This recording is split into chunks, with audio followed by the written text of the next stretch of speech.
This is Suzanne Wagner, and I'm doing This Week in Astrology. It is for the week of July 28th through August 3rd, 2024.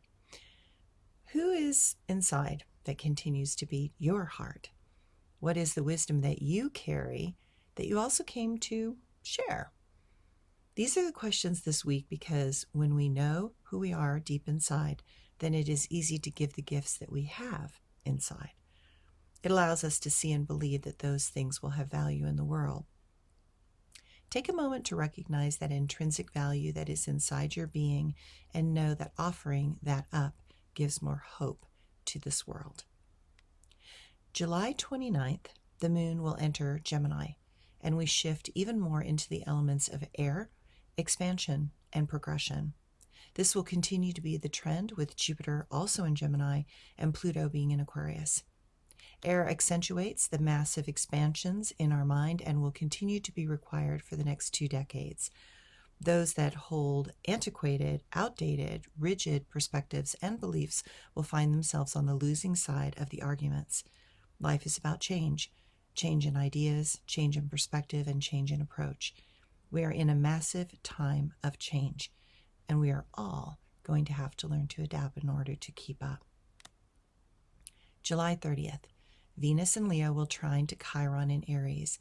There is a powerful force happening between the fire elements and the air elements. This is at the base of much of the volatility in our world currently because of the North Node also being in Aries. As Chiron points out the lessons we are learning around our wounding, and that is about the expression of our individuality, it is clear that some believe that their voices should be heard over others. But that is not the way this aspect is supposed to work. We are here to discover who we are and what is the wisdom we carry. Then we are here to share it with the world, not to use it as a club to beat others into submission. The North Node is about what our purpose is and how that purpose shapes us and helps us refine who and what we are. This North Node calls for us to find a more authentic place to stand, one that shows courage in the face of conflict. It wants to say loud and clear, I am here and I matter. In this case, what has become clear is that it is the voices of women, people of color, and those whose rights are being stripped away, the LGBTQ community, that are showing all of us where the imbalances are. Every soul wants freedom, independence, and acceptance. The question is, do we have the courage to say yes to yourself, but also to allow others to say yes at the same time? A culture is truly free when it allows each person to have the same freedoms as others. That is how we achieve an active, peaceful world. So much Aries energy can make it feel like one needs to fight for space just to be, while the Libra South Node tries to show us what is important. It is important to have diplomatic solutions to difficult problems. Take a look at if you sold out your individuality to follow someone else. Look if you are promoting hate over supporting ways to find balanced acceptance. We cannot heal if we are unwilling to compromise. Healing is about balance, not about winning.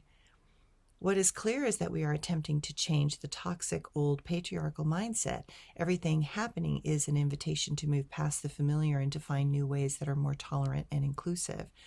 Do not let the selfishness of too much Aries make you lack compassion for others who might happen to be in more desperate places.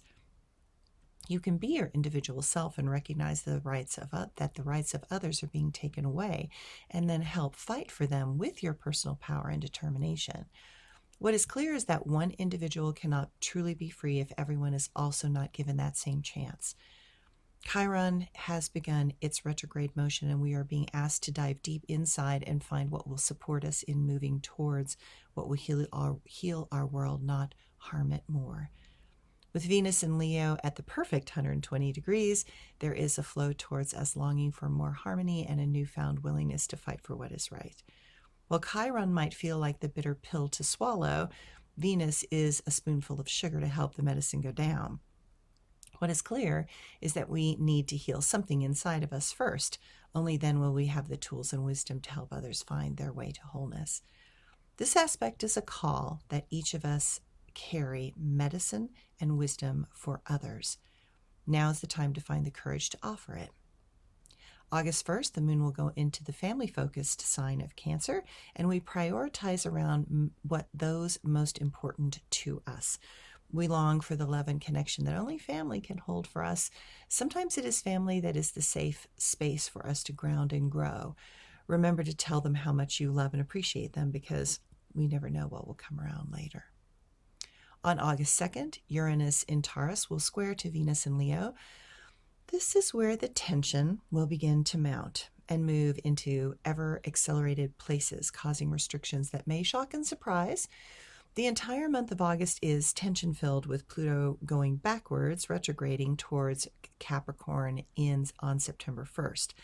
As Pluto dances on the edge of a knife at 0 degrees, the opposition to Leo will inflame some to new levels of dysfunction.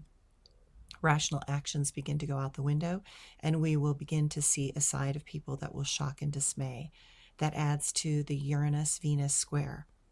I would hope it would inspire some to new levels of creative insight and inspiration. For others, it may cause explosions of emotions that have been smoldering and festering in their unresolved wounding. We are entering into a dangerous time where there will be some that will want to take things into their own hands, while others are determined to come from a more collaborative position. Make sure you choose wisely this week.